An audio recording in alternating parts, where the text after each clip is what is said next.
박근혜, 최순실 두 분의 뇌물죄를 입증하기 위한 재판에 예. 네, 증인으로 나오셨죠? 제가 좀 설명을 잠깐 뭐 서두에 한 말씀 드려도 되겠습니까? 예. 일주일 전이죠. 지난주 금요일에 제가 이 재판을 봤습니다. 예, 일반 방청객으로 응모해가지고 당첨이 돼가지고 가서 박근혜 재판? 예, 갔다 왔어요. 격리하는 거 봤어요? 아니요, 대통령께 격리! 그때는 없었습니다. 아, 그 그때는 다음에 없었어요? 경례했던 것 같고요. 피의자 들어올 때 기립들 안 해요? 다른 사람들? 기립했습니다. 한 10명 정도. 원격교를 같이 했죠? 아유, 그럴 리가요. 없습니다. 그러진 않았는데, 그때 이제 지난주 금요일이죠. 그래서 이번 주에 어떻게 재판 진행할지를 정했어요. 금요일 재판이니까. 그러면서 최태원 회장 증인 신문을 언제 하겠다. 이제 검사 측과 변호인 측이 정했고, 그리고 그날은 다른 증인 신문 안 하고 최태원 회장만 하루 종일 하겠다. 라고 그렇게 정했는데요. 다른 증인들은 이제 그 하루에도 몇 명씩 합니다. 그런데 하루 종일 시간을 할애해 놓은 것을 볼 때 최태원 회장이 굉장히 중요한 증인이고 그 중요한 증인인 이유가 바로 독대 현장에서 독대 과정에서 어떤 이야기들이 있었냐. 거기서 박근혜 전 대통령이 했던 이야기들 그리고 또 거기에 대해서 최태원 회장이 했던 이야기들 당시의 상황, 분위기 또 혹시 안종범 전 수석이 중간에 끼어서 무슨 역할을 했는지 등등을 종합한다면 뇌물죄 인정할 수 있는지 여부를 가릴 수 있기 때문에 굉장히 중요한 증인 신문이었거든요. 검찰은 이 내용을 이미 알고서 입증하기 위해서 네. 다시 재판부에게 이런 사실이 있다. 이걸 확인하기 위해서. 근데 검찰은 다 알고 한 거죠. 당연히 알죠. 왜냐하면은 최태원 회장이 그동안 아무것도 이야기하지 않다가 법정에서 처음 증언한 내용이 아닙니다. 왜냐하면요, 지금 이 여러 명의 증인들이 증언을 해야만 하는 이유가 이미 특검 수사 과정에서 또 검찰 수사 과정에서 진술을 했어요. 참고인이든 피의자든. 그런데 그런 조서를 그 기재된 조서를 증거로 제출한 거거든요. 근데 여기에 대해서 박근혜 전 대통령이나 최순실 씨 측이 증거에 동의하지 않았기 때문에 부동의. 그렇다면은 직접 말한 사람 불러서 들어야 됩니다. 그렇다면은 뒤집어 볼 때 특검은 이미 최태원 회장이 당시에 이제 검찰에서 했던 이야기들을 다 알고 확인 차원에서 부른 거죠. 손소 변호사님. 네. 근데 그 자리에 방청석으로 나갔어요, 변호사가. 네네. 근데 이제 뭐 상황을 잘 파악하기 위해서 갔다. 네. 라고 우리 시청자분들이 좋게 볼 수 있지만 부정적인 측면에서 네.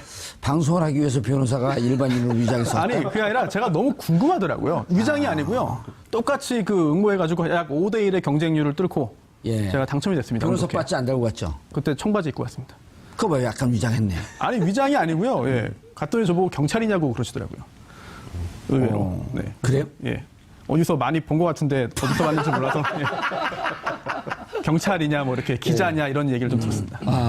어서 보기 많이 본 것 같으니까. 예, 그리고 또 그 중에 저를 알아보시는 분들이 몇 분 계셨는데, 뭐 방송 용어가 적합하지 않습니다만, 뭐 빨갱이 변호사 왔다. 이렇게 웅성웅성 해가지고, 예, 좀 약간 충격을 받았습니다. 그렇지 않은데. 네. 그런데 그 변호사가 네. 기자인 양 취재하러 가는데 자괴감이 들지 않았어요? 아니, 저 기자인 양 취재하러 간 게 아니고요. 국민의 한 사람으로서 정말 저 박근혜 전 대통령의 얼굴 한번 보고 싶었어요. 그래가지고 다른 일정 좀 밀어놓고 다 조율해가지고 어렵게 갔습니다. 예. 길게 못 보고 1시간 반 정도 있다가 왔습니다. 저 부끄럽습니다. 그러니까 기자로서. 저는 아직 못 가봤습니다. 다른 사람이 취재한 것만 갖고 얘기를 하는 이 기자 자신은 좀 부끄럽지 않아요? 자괴감이 안 들어요? 오늘 유독 부끄러운 날입니다. 예. 그럴 의도가 아닌데. 네. 그래서 이어서 한번 할까요? 그래서 예. 2016년 2월 16일이죠. 그래서 박근혜 대통령과 최태원 회장이 만났을 때 어떤 얘기를 주고받았는지를 법정에 나와서 증언을 한 겁니다. 이게 왜 중요하냐면 좀 전에 손소 변호사께서 말씀하셨듯이 두 민원이라든가 거기에 대한 대가성 어떤 그 금액 돈에 관한 문제를 가감없이 주고받았다. 이거를 법정에서 증언을 했던 겁니다. 예를 들면 그러니까 이제 그 전에 요 과정이 재밌네요. 네. 검찰에서 다 진술을 해서 그렇죠. 진술 조서를 참고인 진술 조서를 증거로 제출했는데 부동의한다. 그렇죠. 와라. 왜냐하면 박근혜 대통령 10월 16일까지밖에 못 있기 때문에 시간도 좀 끌 겸 그렇죠. 네. 내용도 좀 확인할 겸 그런데 늑대 피하라도 호랑이 만난 꼴이죠. 그렇습니다. 정확하게 증언한 거 아니에요? 더군다나 유독 SK는 민원이 많았습니다. 예를 들면 면세점에서 탈락한 부분도 있었고요. 그리고 CJ 헬로비전과의 인수합병 문제도 있었고 물론 이 대부분이 다 성공을 거두지는 못했습니다. 동생 최재원 부회장의 사면 문제도 있었고 그리고 미르 K스포츠 재단에 출연하는 문제 등도 있었습니다. 근데 이런 부분들에 대해서 아주 진솔하게 혹은 아주 가감 없이 증언을 한 배경이 궁금해지는데요. 최태원 회장은 2013년 1월부터 2015년 8월까지 횡령 및 배임 혐의로 옥살이를 한 적이 있습니다. 2년 7개월. 2년 7개월 동안 구속됐다가 예. 2015년 8월에 광복절 특사로 나왔는데 사실 SK 내부에서는 회장의 특별 사면을 위해서 많은 노력과 어떤 그 이를테면 뭐 열정을 보였다고 할까요? 그런 흔적들은 그동안에 많이 있었습니다. 그만큼 최태원 회장이 감옥에서 투옥 생활을 하는 부분을 견디기 어렵다라고 하는 그런 토로를 많이 했다. 이런 얘기들이 많았습니다. 근데 제가 그래서- 서울구치소 들어갔을 때 네. 교도관들은 재벌 회장들 중에서 제일 징역 잘 사는 사람 둘을 뽑으라 그런다면 최태원, 최재원을 뽑았어요. 그런데 다시 들어가라고 한다면 그거는 못하겠죠. 그래서 아마 이번 그 최태원 회장의 진술이 굉장히 좀 그 담백하게 진행됐던 부분들은 전에 그 본인이 그 수감 생활을 했던 부분이 있기 때문에 고통스럽죠. 그래서 네. 이거를 다시 영장이 재청구되는 것은 원하지 않았고 또 SK 법무팀이라든가 SK 관계자들도 그런 부분들을 막기 위해서 최대한 검찰에 협조하는 부분으로 진행됐지 않았을까 싶습니다. 알겠습니다. 그 진술한 내용, 어제 증언한 내용을 좀 간단하게 소개를 시켜주시죠. 예, 일단 근데 최 교수님 감옥 갔다 와봤어요? 아니요, 안 가봤죠. 제대로 읽으세요. 알겠습니다. 잘못 읽으면 어떻게 되는지 아시죠? 감옥 갑니까? 예, 최순실하고 친해집니다. 아, 그러면 안 되죠. 그러고 싶진 않습니다. 예. 박근혜 전 대통령하고 이제 얘기한 내용을 쭉 설명했는데 저는 이게 제일 이해가 안 됐던 부분이 뭐냐면 이해가 안 됐다기보다 좀 황당했던 부분이 뭐냐면요. 처음에 이제 박근혜 전 대통령하고 최태원 회장이 두 사람만 방에 앉게 됩니다. 예. 얘기하면서 규제 프리전법 얘기하고 경제 문제 얘기하려고 하니까 잠깐 스톱. 박근혜 전 대통령이 그리고 나서 안종범 수석을 부릅니다. 그러면서 뭐라고 얘기하냐면 경제 분야는 제가 잘 모르니까 전문적인 이야기는 안종범 안종범 수석과 함께 수석한테 들어야 한다. 그런데요, 규제 프리전법 아시죠? 그거 대대적으로 홍보했습니다. 청와대에서 회의한다고 중소기업이나 사람들 다 불러가지고요. 얘기 듣고 막 어떤 분들은 좀 격하게 얘기도 하고 이런 거기서 있으면서 규제 다 없애야 된다. 다 빠트려 놓고 뭐 건질 것만 건져야 된다. 이런 얘기 했던 분이거든요. 그때 뭘 알고 얘기를 했을까요, 그러면? 저는 그 생각이 잠깐 들었어요. 그걸 말씀드리고 싶고. 전문적인 얘기는 모른다고 여기 얘기했잖아요, 지금. 그러니까 몰랐을 텐데 그렇게 자신 있게 얘기하는 게 참 그렇다는 얘기를 하고 그러니까 싶었는데 탄핵까지 별로 간 거 동의를 안 아니에요? 하시는 것 같은데. 그러니까 탄핵까지 간 거죠. 그러니까요. 뭐 뻔한 얘기를 왜 하시나 좀 답답해하고 시간은 없는데. 그래서 K스포츠재단에 얼마 출연했냐 물어봤고요. 안종범 수석이 박근혜 대통령이 안종범 수석한테 물어봤고 안종범 수석이 111억 원 출연했습니다라고 얘기를 했고요. 예. 그 출연해 준 것에 감사하다. 그렇게 표현했고 최태원 회장 그때부터 본인의 이제 민원을 얘기합니다. 박근혜 대통령한테 전 대통령한테 예. 안종범 수석이 그걸 기록하게 되고요. 그래서 결국은 안종범 수석이 배석한 상태에서 박근혜 전 대통령은 출연금을 얼마 냈느냐를 확인하는 과정이 있었고요. 최태원 회장한테. 예. 최태원 회장은 본인의 민원을 적극적으로 개진하는 그런 상황이었습니다. 그러니까 결국은 저는 그게 바로 뇌물의 증거라고 보는 것이죠. 그러니까 예를 들면 돈을 낸 사람, 나중에 물론 냈습니다만, 돈을 내고 나중에 더 내라고 해서 그건 내지 않았습니다만, 그럼에도 불구하고 돈을 내고 민원을 대통령 만나서 전달했다. 그 민원을 해결해 줄 수 있는 사람에게. 물론 실현이 되지 않았다 하더라도 이 자체가 저는 뇌물일 가능성이 있다. 왜냐하면 뭔가 바라고서 돈을 준 거 아니겠습니까? 그리고 최태원 회장이 그걸 생각했기 때문에 가서 박근혜 전 대통령이 그런 얘기를 했겠죠. 그 자리가 그런 자리라고 생각해서 그렇다고 하면 뇌물로 인정될 가능성이 높다고 보는 것이죠. 예. 거기서, 근데 이렇게까지 하고 나서 검찰이 최태원 회장에 대해서 뇌물 공여라든가 이런 부분에 뇌물죄와 관련돼서 기소를 하지 않았다는 거는 좀 납득하기 좀 어려운 부분이죠. 지금 이렇게까지 진술을 검찰에서 했다 그러면 검찰에서 충분히 삼성과 마찬가지로 최태원 회장도 뇌물죄 기소를 할 만한데도 불구하고 하지 않았다. 왜? 오늘의 이런 상황을, 오늘의 이런 재판이라든가 아니면 불충분했던 혹은 좀 의문이 제기됐던 뇌물죄 형성의 부분을 좀 더 명확히 대국민에게 좀 보여주기 위한 어떤 그런 부분도 여기 담겨 있지 않나 싶습니다. 기소하지 않은 건 그 이유 때문에 하는 게 아니고요. 기소 독점주의. 아, 예. 그렇죠. 네. 그렇습니다. 기소 편의주의. 네. 예. 그렇죠, 변호사님? 네. 예. 잘하시네요. 예. 좀 경험자시니까. 가고 싶어요? 아니요. 저도 아니, 근데 그래서 지금 이제 두 분이 그 말씀하신 게 중요한 포인트예요.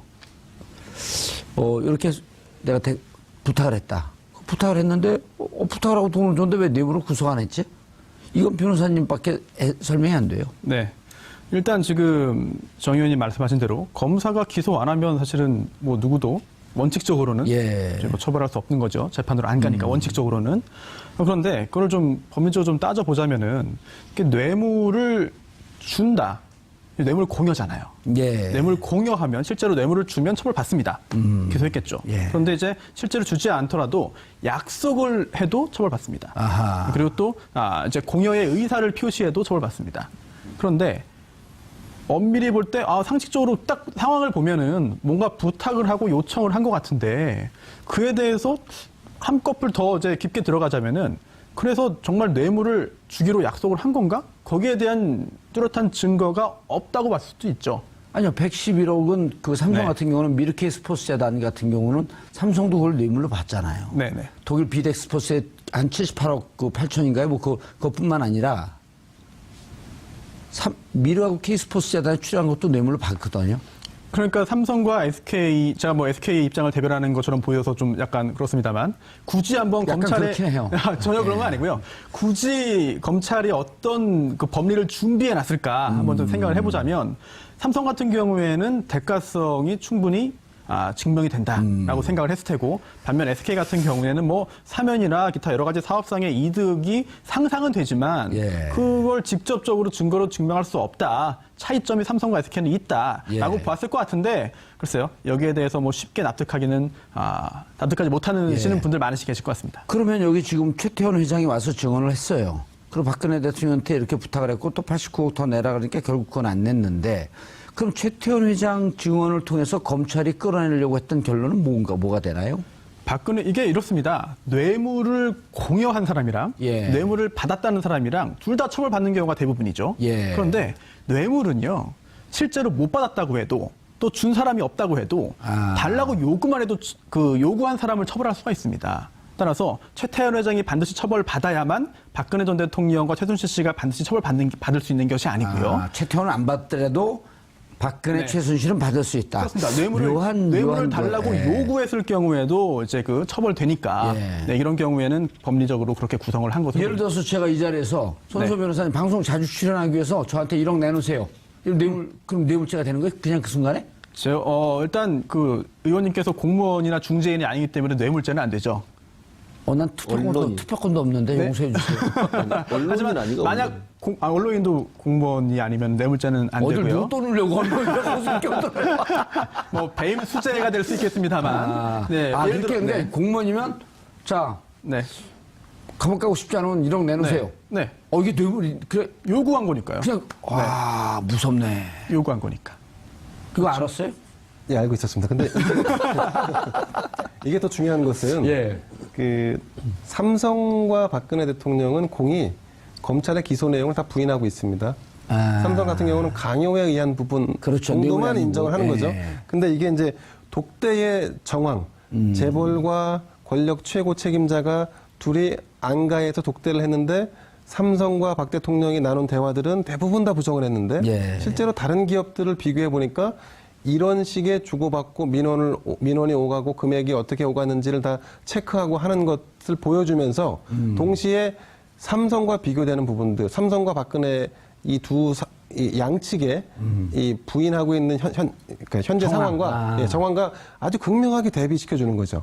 그래서 일반 네. 기업들도 이랬을지언데 그렇습니다. 지금 검찰이 주장하는 게 최태원 회장의 증언을 들어보니 검찰 주장에 상당히 신빙성이 있다. 그렇습니다. 이런 걸 네. 입증하기 위해서 맞습니다. 저 말이 맞나요? 네, 그렇습니다. 그것도 분명히 이제 그 기자님 말씀대로 밥값을 여러분이 하네. 검찰이 여러 가지 의도가 있어서 불렀겠죠. 일단 예. 최태원 회장이 했던 그 진술을 증거로 활용하기 위해서는 이제 이런 것들이 필요하고 또한 내용 자체가 검찰의 주장을 증명할 수 있는 부분이 많거든요. 특히나 독대가 이루어졌고 그 독대에서 구체적인 돈에 대한 액수가 나왔다. 예. 그리고 또 왜 그 액수가 나왔느냐. 뭔가 부탁을 하는 정황이 있고 그에 대해서 대가성 있는 돈의 지급을 요구하는 정황이 있다라고 한다면 그만큼의 대가를 그렇습니다. 들어주고. 꼭 그 최태원 회장, SK와의 관계뿐 아니라 다른 재벌그룹과의 독대에서도 유사했을 것이다. 특히 삼성도 그랬을 가능성이 높다라고 예. 하는 그런 증거로 쓸 수 있겠죠. 최 교수님. 예. 그리고 최태원 회장이 예. 어쨌든 89억은 건네지 않았지만 예. 여러 가지 중에서도 이제 이게 가석방인가? 이때 뭐로 나왔죠? 가석방으로 나왔나요? 3회로 나왔나요? 특사로 특사로 나왔나요? 나왔죠. 네, 특별 3회로. 이때 난 이때 나도 될 줄 알고 기대하고 있었는데 이렇게 돈을 줘야지 특사가 되는 거군요. 그런가 본데요. 예. 그 돈을 안 주셨기 때문에 특사가 안 되신 거죠. 달라고 그래야지. 하셔야 됩니다. 아니 달라고 그래야지 주죠. 갖고 있는 게 돈밖에 없었는데. 독대부터 하셔야 됩니다. 근데 여기서 또 한 가지 또 재미난 비교를 한번 해볼까요? 예. 삼성 같은 경우 법무팀에서는 이재용 부회장에 대해서 1차, 2차 영장이 청구됐을 때 예. 내부적으로는 그랬답니다. 이 영장은 1차와 마찬가지로 2차 때도 기각된다. 라고 판단을 많이 했었던 것 같아요. 근데 실제로 어땠습니까? 2차에서 영장이 받아들여졌죠. 예. 그 다음에 어떤 일이 벌어졌냐면 삼성의 법무팀이 대부분 다 갈렸죠. 교체되거나 아니면 보직을 다 잃고 사실상 법무팀이 해체되는 상황을 맞았습니다. 해체되고 이제 태평양의 그 자리를 채고 들어갔죠. 그렇죠. 태평양한테 아예 그 업무를 다 줘버렸죠. 그러니까 내부 법무팀이 다 와야 되는 결과를 이어졌단 말이죠. 근데 SK는 그거를 유심히 지켜보면서 어떤 결정을 내렸을까를 유추해 본다면 적어도 영장이 한 번이라도 청구될 수 있는 빌미를 제공하면 그러면 이 영장은 만약에 1차에서 받아들이지 않더라도 2차에서 계속 갈 수밖에 없다. 그래서 이 사건에 대해서 적극적인 협조를 함으로써 영장 재청구를 막는 것이 최상의 방책이다라고 판단했을 개연성이 매우 농후합니다. 최진범 교수님, 예. 1월 19일 날 영장 1차 기각이 됩니다. 예. 그때 삼성의 논리는 이미 그 합병이 됐는데 그 이후에 돈을 출연했다. 이게 무슨 그 대가로 돈을 준 거냐. 이미 끝났는데. 이렇게 얘기를 했단 말이에요. 그렇죠. 그리고 특검에서 이게 벽에 부딪혔어요. 예. 야, 이걸 대가성을 어떻게 입증을 하지? 이럴 때 호련히 경제민주화를 주창하는 학자가 나타납니다. 네. 그래서 이것은 그냥 M&A 과정으로 이 연기금을 동원한 M&A 과정에 도와준 것이 아니고 이재용 불법 승계 과정의 전체를 봐야 한다. 그렇죠. 그러면서 12월에 공정거래위원회에서 1,000만 주를 매각을 하라 했다가 다시 500만 주로 줄어드는 그렇죠. 예. 이 과정을 하면서 M&A의 대가로서 이런 일이 일련의 과정이 일어났다. 그렇죠. 이거 쫙 설명을 합니다. 네, 맞습니다. 누굴까요? 누구죠? 갑자기. 아무도 몰라요. 이거. 네, 누구시죠? 최근에 논란이 됐던 분입니다. 김상조? 네. 아, 그렇군요. 네. 이분이 삼성 전문가 아니에요? 네, 그 삼성 전문가죠. 예. 그래서 특검이 눈이 확 띄인 거예요. 네. 이게 불법 승계 과정이구나. 네. 그래서 2월 17일 날 그 과정을 통해서 다시 청구하니까 네. 재판부도 눈이 확 띄인 거죠. 네. 이런 신세계가 있었네. 그러니까요.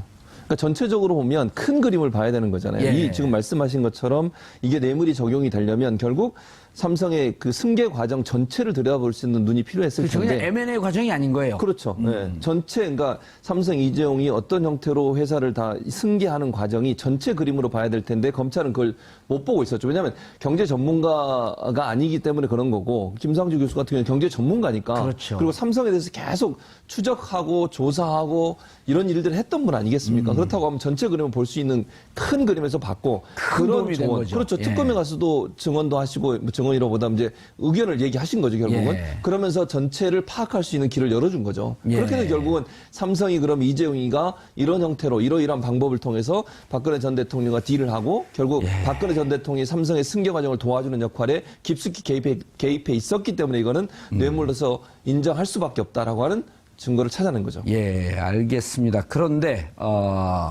소 변호사님, 네. 최태원 얘기를 조금 더 하고 싶지만 사실 오늘 할 얘기가 무척 많아요. 네. 이화여대 입학학사비리 1심 판결이 났어요. 네. 자, 최태원은 어쨌든 중간에 좀 정리하고 넘어가면 자, 이러이러한 과정으로 대가성이 있었다라고 하는 것을 증언을 통해서 삼성도 충분히 이렇다라고 하는 것의 검찰 주장이 신빙성이 있다라고 하는 여기까지 결론을 끌어내려고 검찰은 노력을 한 거죠. 네, 독대의 성격과 당시의 상황을 파악하는 데 있어서 중요한 증언이 되겠죠. 예, 중요한 증언이 되고. 자, 그건 아직은 이제 진행 중이니까 그거 넘어가고요. 학사 비리, 최순실 징역 3년. 네. 이게 여러 그 죄목 중에 하나 아니에요, 이제? 그렇습니다. 이 지금부터 줄줄이 사탕인데. 재판이 여러 건이 진행되고 있죠. 예. 총 검찰이 네 번의 특검과 검찰이 이제 4번에 기소했는데 재판이 예. 따로따로 진행이 되고 있고요.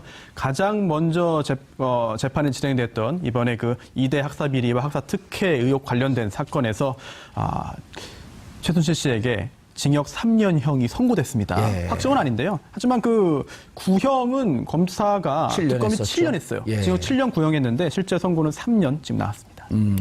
보통 요즘은 구형의 3분의 2쯤 나와야지 구형을 제대로 했다라고 하는 평가가 있고, 이 전까지는 이제 한 반쯤만 나와도 되는데, 이거는 이 전에 관례를 쫓은 거네. 한 반쯤 나왔으니까. 그렇습니다. 근데 또 요즘은 7년 하게 되면 한 4년 6개월이나 4년, 5년쯤 나와야 되는데. 뭐 그럴 수 있는데 어찌 보면은 다른 유사한 그런 경우에 비할 때 징역 7년 구형했으면 특검이 좀 구형을 좀 세게 한 거 아니냐라고 볼 수도 있습니다. 트렌드가 바뀌었나요? 글쎄요, 특검은 또 요 사건만 하는 또 특별한 검사이기 때문에 아무래도 좀 더 이제 가벌성을 높게 받을 수 있겠죠. 어떻습니까? 이게 이렇게 3년을 받게 되면 그리고 여기 이제 이해 못할 기사들이 나와요. 휴대전화를 몰래 써다 걸렸다?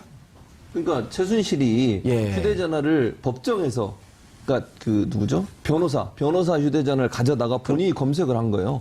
그걸 교도관이 보고 검찰이 그걸 문제를 삼고 판사도 제지를 한 그런 상황이라고 볼 수 있죠. 야. 그거는 법적으로도 사용하면 안 되는 걸로 알고 있거든요. 교도소에서 예를 들어 그 교도관들이 그 휴대전화를 못 갖고 들어오는데 이 간부들 임원들은 갖고 들어오거든요. 예. 그거 예를 들어 그 문자라도 하나 이 재수자가 보내면요. 그 교도소 그 교도관들 전체 다 못 벗어요. 그러니까요. 그게 지금 최순실은 아무 거리 끼 없이 했다는 거 아닙니까? 그걸 검찰이 그리고 문제를 제기하고 이거 판사가 제재까지 하고 범법행위네. 이런 상황 범법행위죠. 변호사가 범법 행위를 한 거예요. 그렇게 하면. 사실 이게 구치소에서 휴대전화 어떻게 썼다는지 좀 사실 잘 이해가 안 갑니다. 재판 중에 이제 그 변호사의 휴대전화를 잠깐 썼다. 그러면 안 되는 거지만 상황이 좀 그려지긴 하거든요. 그런데 구치소에서 구치소에서 또 최순실 씨 본인의 또 휴대전화라는 말 아니겠습니까? 그렇다면은 변호인이 접견하면서 쓰게 해줬다는 건지. 아니 변호인 접견하면서 들어갈 때 네. 수색해갖고 전화기 놓고 들어가잖아요. 수색은 하지 않고 전화기 놓고 가라 그러죠. 예, 자진해가지고 놓고 가는데 가지고 들어가도 사실은 신체 수색을 하지 않기 때문에 가지고 들어갈 수는 있어요. 그런데 얼마 전만 해도 이제 몰래 이렇게 연락 전화 통화 하게 해주고 이런 경우에 적발되면은 사실 징계 사유가 되고요. 또 교도관도 관리 책임이 있기 때문에 그렇게 하지 않고 그렇게 못 하는데 만약 실제로 그런 일이 있었다고 한다면은 뭐 엄청난 일이죠. 아니면 또 가정입니다만 교도 행정을 하는 그런 그 공무원에 의해서 썼다라고 한다면 그건 더더욱 큰 문제가 되겠죠. 그거는 그렇게 불가능해요. 왜냐면 네. 제가 그쪽 전문가 아니에요. 이게 왜냐면 교도관들은 이게 그 옷 벗고 그러게 되면 연금 문제 생기잖아요. 징계 먹고 그러게 되면. 그런데 이게 어찌 보면 좀 어려운 공무원들이기 때문에 그런 모험을 요즘은 안 합니다. 저도 그럴 가능성은 사실상 없다고 봅니다. 예. 최순실이 얼마나 우리나라 법체계나 아니면 검찰을 우습게 하는지 보여주는 거예요. 예. 이런 행동을 해도 그리고 재판정에서 그런 행동을 할 거라고 누가 상상을 하겠습니까? 다 보고 있는 거에서. 저처럼 그런 사람들도 안 하는데. 그러니까요. 그러니까 더 멘탈이 좋게 얘기하면 안 되고 어쨌든 이상한 분이죠. 그런 식의까지 행동을 할 수 있다는 것은 상식을 뛰어넘는 것이고요. 아나무인적 성격을 갖고 있다고 볼 수 없어요. 이건 진짜 완전한 범법행위인데. 그렇죠. 근데 법정만 아니라 정말 구치소에서 쓴 게 맞는지는 좀 확인해야 봐야 됩니다. 이거 상당히 좀 그렇죠. 쉽지 않아요. 왜냐면 예. 그 기자들도 좀 팩트 확인하지 않고 이제 약간 좀 소설적으로 기사를 쓰는 경우도 있기 때문에 법정에서 저럴 정도 구치소에서도 쓴 거 아니냐. 네. 이렇게 했는데 이제 요거는 사실 구치소 내일이기 때문에 확인 안 됩니다. 자체 감사를 통해서 감찰이 동원돼 갖고 확인하는 수밖에 없는 거죠. 네, 외람되지만 소설을 쓰는 기자는 없을 겁니다. 여기서 가까운데 어디 기자가 하나 있는 것 같은데 어디 직격 플로를 위해서 또. 예. 자, 네. 김 기자님. 네. 정유라 씨가 이거 충격적이게 또 편지를 보내고 그런 게. 그래서 누가 그런 얘기를 했어요? 아주 어리석하고 잘 모르는 것 같은데 사실 치밀하게 준비하고 치밀하게 조직하고 있다? 근데 보낸 편지 보면 진짜 이게 충격적이에요? 본인이 법적인 지식을 가지고 있다라고 단정하기는 좀 어려울 것 같습니다. 항상 정유라 씨 옆에는 법적인 조언을 해주는 변호사들이 있었기 때문에 그렇죠. 그런 편지를 편지를 보낼 때도 법적인 조언이라든가 필요한 정보가 어떤 것인지에 대한 자문을 구한 뒤에 그 안에 그 내용을 포함시켰을 가능성이 높아 보입니다. 예. 근데 저는 이해가 안 되는 게 이 그 편지의 증거들이 마필 관리사라고 정유라를 도와줬던 덴마크에서 그 사람의 휴대전화에서 사람 확보가 됐거든요. 근데 내용을 보면 편지로 받아서 라이터로 태웠다 이랬어요. 그럼 종이로 편지가 왔다는 거 아니겠습니까? 예. 그러면 왜 이 친구는 그걸 사진으로 찍어서 휴대폰에 보관을 했을까요? 그것도 저는 의문이라고 생각해요. 이 마필 관리사가 예. 그거를 사진을 찍어서 휴대전화를 갖고 있는 게 거기에 발견이 돼서 증거가 지금 된 걸로 나오고 있거든요, 보도가. 와, 이게 그 팩트가 확인이 안 되니까 소설을 쓸 수밖에 없는 상황인데 소설 자꾸 쓰면 안 되고 소설은 기자들만 쓰면 되는 거죠. 우리가 굳이. 김 기자님 저기 아, 예, 안 가셨네요, 지금. 그런데 그렇다 하더라도 이 정도 추가적인 증거를 가지고 세 번째 영장을 청구하기는 쉽지 않을 겁니다. 일단 두 번째 재판부가 그러니까 두 번째 영장에 대해서 법원이 사실상 증거인멸과 도주 우려가 없다라고 판단을 했기 때문에 그리고 더군다나 우리가 지금 두 번째 영장 청구에서 주목했던 거는 범죄 은닉 수익이라고 하는 사실은 굉장히 좀 그 중범죄에 대한 부분까지도 다 사실 걸고 넘어지면서 영장을 신청한 부분인데 그래도 받아들여지지 않았기 때문에 지금 이런 뭐 편지라든가 이런 주변의 소소한 문제를 가지고 세 번째 영장을 청구할 거라고 하는 기대 혹은 뭐 예상에 따라서 이제 이런 기사들이 좀 추가적으로 네, 나오는 걸로 좀 나오고 보여지는데 있죠. 근데 세 번째 영장을 청구한들 그 영장이 받아들여질 가능성은 높지 않습니다. 현재로서는. 손 변호사님. 네. 아, 세 번째 영장을 청구할까요? 안 할 겁니다. 지금 기자님 말씀하신 대로 굉장히 부담이 크고 또 하나가 구속영장이 발부되려면은요 요건을 엄격한 게 다 갖춰야 되는데 범죄 사실의 소명이 있어야 되고 여기에 더해서 구속의 필요성이 있어야 됩니다. 그 구속의 필요성이 주거 부정이나 도주 우려나 증거인멸 우려인데요. 설령 범죄 사실의 소명, 추가적인 증거가 나와서 범죄 사실의 소명까지 이루어진다 하더라도 도주 우려가 없다고 한다면 또 증거인멸 우려가 없다고 한다면 사실은 구속 사유가 존재하지 않는다고 판단할 가능성이 높거든요. 이러한 위험 부담을 감수하고 세 번째 구속영장 청구한다? 제가 볼 때는 이례적인 일이기 때문에 그렇게 하지 않을 것으로 예상됩니다. 이런 표현이 나왔어요. 그 법원에서 최순실 씨에 대해서 실형을 선고하면서 정유라 부정선발에 관한 순차 공모관계가 성립한다. 이렇게 말하면 정유라도 공모관계에 있다는 것을 인정한 거 아닌가요? 그렇게 보기는 좀 어려운 것 같아요. 예. 판결문을 봐야겠습니다만 예. 이 순차 공모 관계라는 것은요. 그건 뭐예요? 무슨 말이에요, 그게? 지금 이화여대 여러 교수들이 있잖아요. 예. 뭐 이제 그 학장도 있고 또 뭐 입학처장도 있고 예. 네, 총장도 있습니다. 이게 모든 사람이 한 자리에 모여서 최순실 씨의 딸인 정유라를 뽑자. 우리 모두 역할을 분담해서 부정 입학 절차를 진행하자. 그렇게 합시다. 라고 이건 결의한 공모관계. 것이 아니라 예. 순차적으로 순서대로 한 명 연결돼 있다는 것이죠. 이런 경우에도 전체에 대해서 책임을 지게 됩니다. 그런 최경희 얘기를 한 총장이 어떤 과정을 통해서 누구로부터 얘기를 들어서 이 작업을 해야 되겠다. 네. 라거나 혹은 남궁건 전 처장이 누구로부터 얘기 들어서 하면서 다음에 다른 사람을 설득하고 다른 사람을 설득하고 이런 과정이 그리고 그분이 설득이 돼갖고 진행이 같이 되면 순차적 공모관계가 인정이 된다. 그렇습니다. 이거는 특별한 아주 이번에 특이한 새로운 이론은 아니고요. 원래 대법원 판례에 따른 것이고 하지만 이렇게 해가지고 순차적으로 공모한 사람들에 대해서 처벌 가능하지만 이게 바로 정유라 씨의 어떤 공모라든지 이런 관여를 의미하지는 않기 때문에 별개의 문제라고 봐야겠죠. 그 순차적 공모 관계에는 꼭 중간에 이를테면 거간꾼 같이 중간에 끼는 사람들이 있습니다. 그러니까 중간에 가교 역할을 한다든지 아니면 말을 전한다든지 하는 분들이 계신데 여기서 이제 누가 있나요? 여기서는 김종 전 문화부 차관이 있었던 거고 그다음 김경숙 학장과 또 남궁곤 교수 사이에서는 또 박모 씨라고 그러니까 이 중간에 서로 연계할 수 있는 고리 역할을 메신저가 하는 있어야 된다. 가교들이 있었어요. 그렇기 때문에 이것이 당사자들은 다 부인함에도 불구하고 이런 연결고리, 순차적인 연결고리를 찾을 수 있었던 것은 중간중간 이런 분들이 존재했기 때문입니다. 법적으로 저 설명이 맞는 거예요? 예, 정확하죠. 이제 팩트 체크를 해봐야겠어, 기자들이 얘기하는 거. 정확하고요. 예. 실제로 공모를 입증하는 게 굉장히 중요합니다. 공모 입증하는 중요한 부분이고 여기서 예. 사실은 공모 안 했다라고 하면 처벌할 수 없기 때문에 굉장히 중요한 근데 사안이죠. 연결고리가 있으면은 네. 공모관계가 순차적 공모관계가 인정이 되고. 더 수월해지는 거죠. 예. 지금 이건 기자님 말씀하신 맞답니다. 네. 네. 더군다나 김종 전 차관 같은 경우는 본인이 다 이런 부분들에 대해서 사실을 인정했기 때문에요. 그 미흡한 부분들에 대한 연결고리가 되는 거죠. 예. 자, 앞으로 그러면 3차 영장은 청구하지 않을 것으로 보고 네. 법조 출입 기자들도 그렇게 보나요? 뭐 법조가 아니라 법조계 전체가 다 그렇게 보는 법조계 시각인 것 전체가? 같습니다. 네네. 그러면 3차 영장을 좀 청구했으면 좋겠다라고 보는 사람들은 좀 비정상적인 사람들인가요? 아니 뭐 그렇지는 않죠.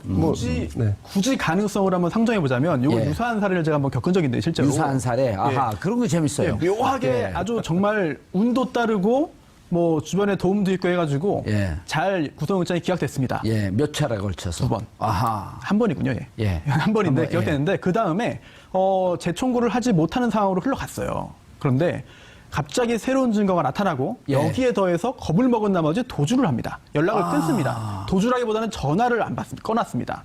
도주의 예. 위험이네. 이런 상황이 발생해가지고 그다음에 구속영장 청구하고 구속된 적은 있는데 예. 지금 볼 때 정유라 씨의 어떤 정신적인 그런 강인함을 볼 때 어허. 이런 일이 생긴 뭐 어떤 새로운 게 나타난다 하더라도 설령 그렇다더라도 도주 우려 없으면 구속 아닌데 그럼 저기랑 도주형 금방 알아 말 타고 튈 거니까요.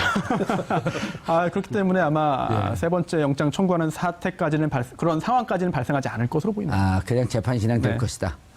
이것도 영장 자체가 그 예. 범죄 사실에 대한 소명도 있지만 최순실 씨를 압박하는 측면도 있었는데 이미 최순실을 압박하는 효과 기제로는 이제 효과가 없을 거로 보는 게 맞는 것 같습니다. 예. 알겠습니다. 최순실 국정농단 사태, 그리고 정유라의 영장 2차 기각. 과연 3차까지 갈 것인가 하는 것을 살펴봤지만 3차로 가지 않을 것이다라고 하는 것이 중론인 것 같습니다. 하지만 법의 심판을 피하기는 어려울 것으로 보입니다. 얘기한 내용을 쭉 설명했는데 저는 이게 제일 이해가 안 됐던 부분이 뭐냐면 이해가 안 됐다기보다 좀 황당했던 부분이 뭐냐면요. 처음에 이제 박근혜 전 대통령하고 최태원 회장이 두 사람만 방에 앉게 됩니다. 예. 얘기하면서 규제 프리전법 얘기하고 경제 문제 얘기하려고 하니까 잠깐 스톱. 박근혜 전 대통령이 그리고 나서 안종범 수석을 부릅니다. 그러면서 뭐라고 얘기하냐면 경제 분야는 제가 잘 모르니까 전문적인 이야기는 안종범 수석과 함께 하시죠. 들어야 한다. 그런데요, 규제 프리전법 아시죠? 그거 대대적으로 홍보했습니다. 청와대에서 회의한다고 중소기업이나 사람들 다 불러가지고요. 얘기 듣고 막 어떤 분들은 좀 격하게 얘기도 하고 이런 거기서 있으면서 규제 다 없애야 된다. 다 빠트려 놓고 뭐 건질 것만 건져야 된다. 이런 얘기 했던 분이거든요. 그때 뭘 알고 얘기를 했을까요, 그러면? 저는 그 생각이 잠깐 들었어요. 그걸 말씀드리고 싶고. 전문적인 얘기는 모른다고 여기 얘기했잖아요, 지금. 그러니까 몰랐을 텐데 그렇게 자신 있게 얘기하는 게 참 그렇다는 얘기를 하고 그러니까 싶었는데 탄핵까지 별로 간 거 동의를 안 아니에요? 하시는 것 같은데. 그러니까 탄핵까지 간 거죠. 그러니까요. 뭐 뻔한 얘기를 왜 하시나 좀 답답해갖고 시간 없는데. 그래서 K스포츠재단에 얼마 출연했냐 물어봤고요.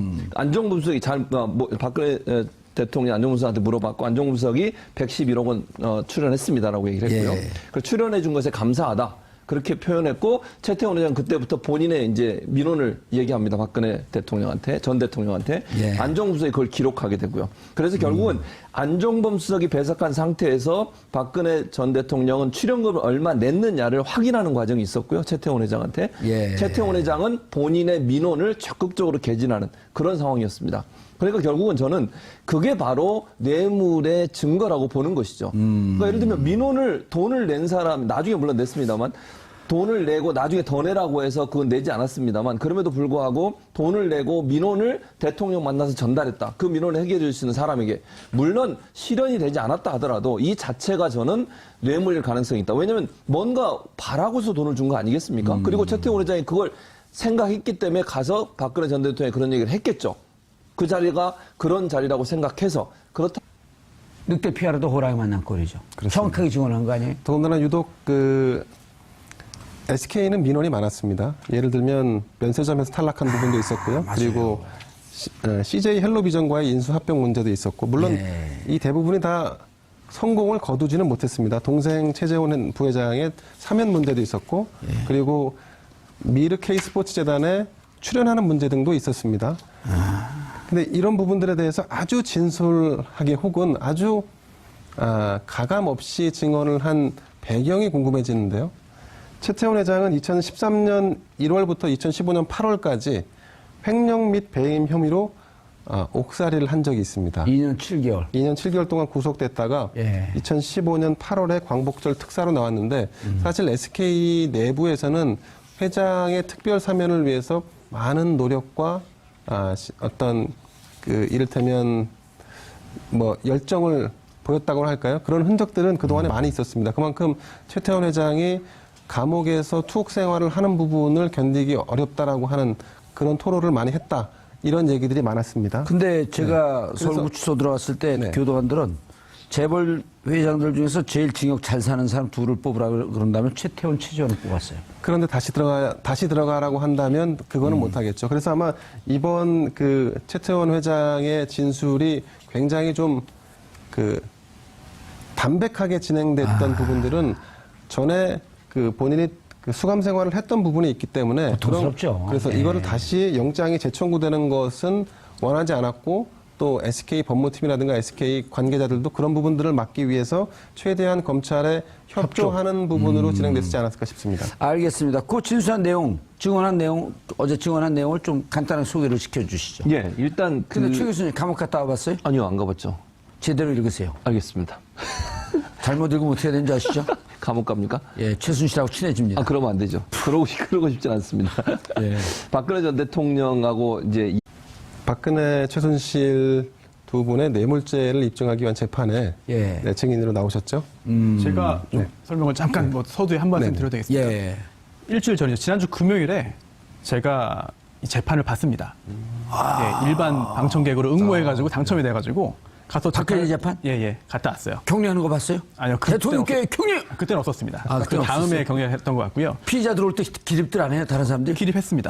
한 10명 정도. 원격교를 같이 했죠? 아유, 그럴 리가요. 없습니다. 그러진 않았는데, 그때 이제 지난주 금요일이죠. 그래서 이번 주에 어떻게 재판 진행할지를 정했어요. 금요일 재판이니까. 아하. 그러면서 최태원 회장 증인 신문을 언제 하겠다. 이제 검사 측과 변호인 측이 정했고, 그리고 그날은 다른 증인 신문 안 하고 최태원 회장만 하루 종일 하겠다. 라고 그렇게 정했는데요.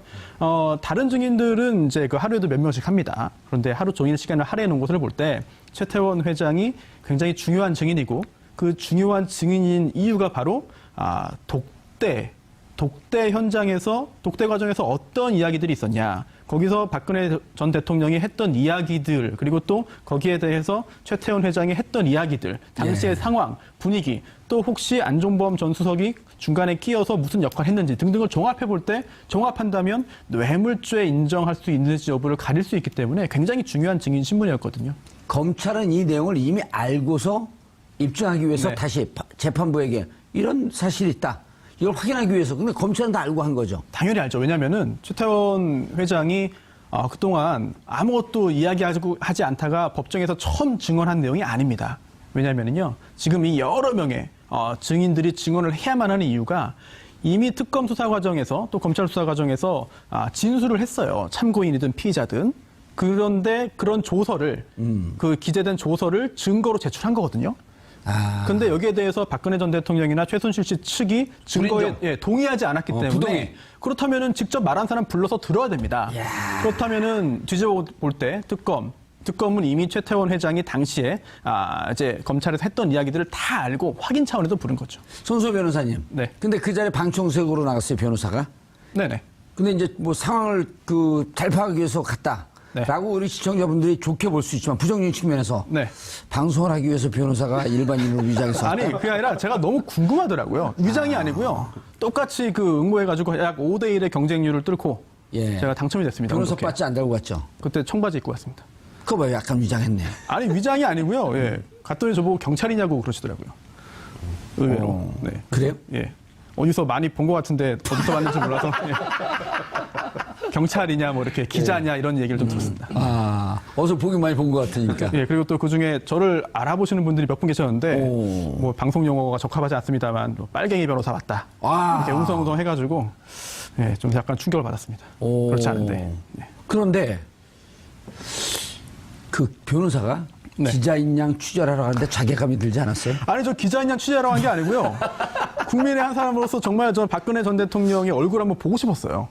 그래가지고 다른 일정 좀 밀어놓고 다 조율해가지고 어렵게 갔습니다. 예. 길게 못 보고 1시간 반 정도 있다가 왔습니다. 좀 부끄럽습니다. 그러니까 기자로서 저는 아직 못 가봤습니다. 다른 사람이 취재한 것만 갖고 얘기를 하는 이 기자 자신은 좀 부끄럽지 않아요? 자괴감이 안 들어요? 오늘 유독 부끄러운 날입니다. 예. 네. 그럴 의도가 아닌데. 네. 그래서 이어서 한번 할까요? 그래서 예. 네, 2016년 2월 16일이죠. 그래서 박근혜 대통령과 최태원 회장이 만났을 때 어떤 얘기를 주고받았는지를 법정에 나와서 증언을 한 겁니다. 이게 왜 중요하냐면 좀 전에 손소 변호사께서 말씀하셨듯이 두 사람이 민원이라든가 거기에 대한 대가성 어떤 그 금액 돈에 관한 문제를 가감없이 주고받았다. 이거를 법정에서 증언을 했던 겁니다. 예를 들면 그러니까 이제 그 전에 요 과정이 재밌네요. 네. 검찰에서 다 진술을 해서 그렇죠. 진술 조서를 참고인 진술 조서를 증거로 제출했는데 부동의한다. 그렇죠. 와라.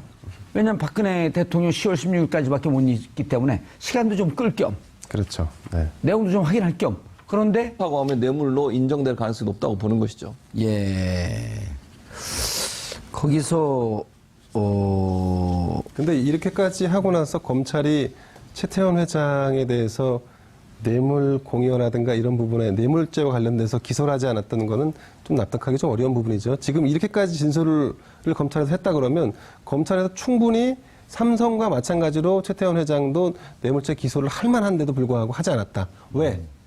오늘의 이런 상황을, 오늘의 이런 재판이라든가 아니면 불충분했던 혹은 좀 의문이 제기됐던 뇌물죄 형성의 부분을 좀 더 명확히 대국민에게 좀 보여주기 위한 어떤 그런 부분도 여기 담겨 있지 않나 싶습니다. 기소하지 않은 건 그 이유 때문에 하는 게 아니고요. 기소 독점주의, 아, 예. 그렇죠. 네. 그렇습니다. 기소 편의주의. 네. 예. 그렇죠, 변호사님? 네. 예. 잘하시네요. 예. 좀 편리 경험자시니까. 가고 싶어요? 아니요. 저도 아니 근데 그래서 지금 이제 두 분이 그 말씀하신 게 중요한 포인트예요. 이렇게 내가 부탁을 했다. 부탁을 했는데 부탁을 하고 돈을 줬는데 왜 뇌물을 구속 안 했지? 이건 변호사님밖에 설명이 안 돼요. 네. 일단 지금 정 의원님 말씀하신 대로 검사가 기소 안 하면 사실은 뭐 누구도 원칙적으로는 예. 뭐 처벌할 수 없는 거죠. 재판으로 안 가니까 원칙적으로는. 그런데 그걸 좀 법률적으로 좀 따져보자면은 이게 뇌물을 준다. 뇌물 공여잖아요. 예. 뇌물 공여하면 실제로 뇌물을 주면 처벌받습니다. 기소했겠죠. 예. 그런데 이제 실제로 주지 않더라도 약속을 해도 처벌받습니다. 아하. 그리고 또 이제 공여의 의사를 표시해도 처벌받습니다. 그런데 엄밀히 볼 때 상식적으로 딱 상황을 보면은 뭔가 부탁을 하고 요청을 한 것 같은데 그에 대해서 한꺼풀 더 이제 깊게 들어가자면은 그래서 정말 뇌물을 주기로 약속을 한 건가? 거기에 대한 뚜렷한 증거가 없다고 봤을 수도 있죠. 아니요, 111억은 그 삼성 네. 같은 경우는 미르케이 스포츠 재단 같은 경우는 삼성도 그걸 뇌물로 받잖아요. 네네. 독일 비덱 스포츠에